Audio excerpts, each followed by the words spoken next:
13वीं सदी के आखिर का वक्त था।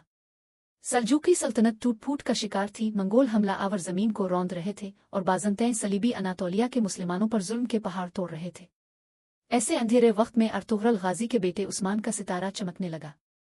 अर्तुगरुल गाजी की वफात के बाद कबीले की क़ियादत उस्मान के कंधों पर आ गई। एक तरफ सलीबी अपने कलों से मुसलमानों पर हमला आवर थे, दूसरी तरफ खून के प्यासे मंगोल अनातोलिया की धरती को रौंद रहे थे। लेकिन उस्मान का ईमान पहाड़ों से भी ज्यादा मजबूत था। उस्मान गाजी के कबीले के करीब बाज़ंतैन सलीबियों का मजबूत कला का राजा हिसार था।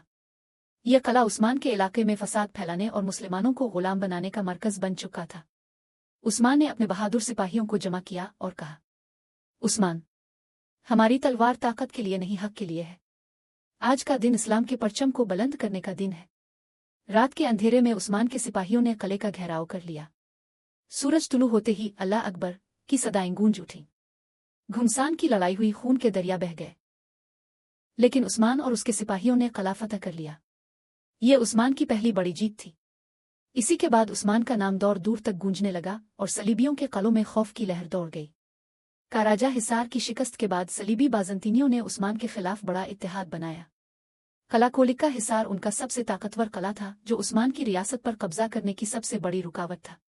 उस्मान जानता था कि यह किला फतह किए बगैर आज़ादी मुमकिन नहीं।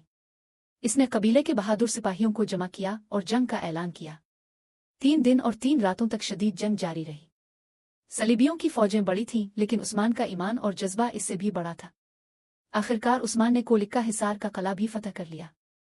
ये उस्मान की सबसे शानदार जीत थी, जिसके बाद बाज़ंतैन सलीबी उस्मान के नाम से लरज़ने लगे। लेकिन उस्मान की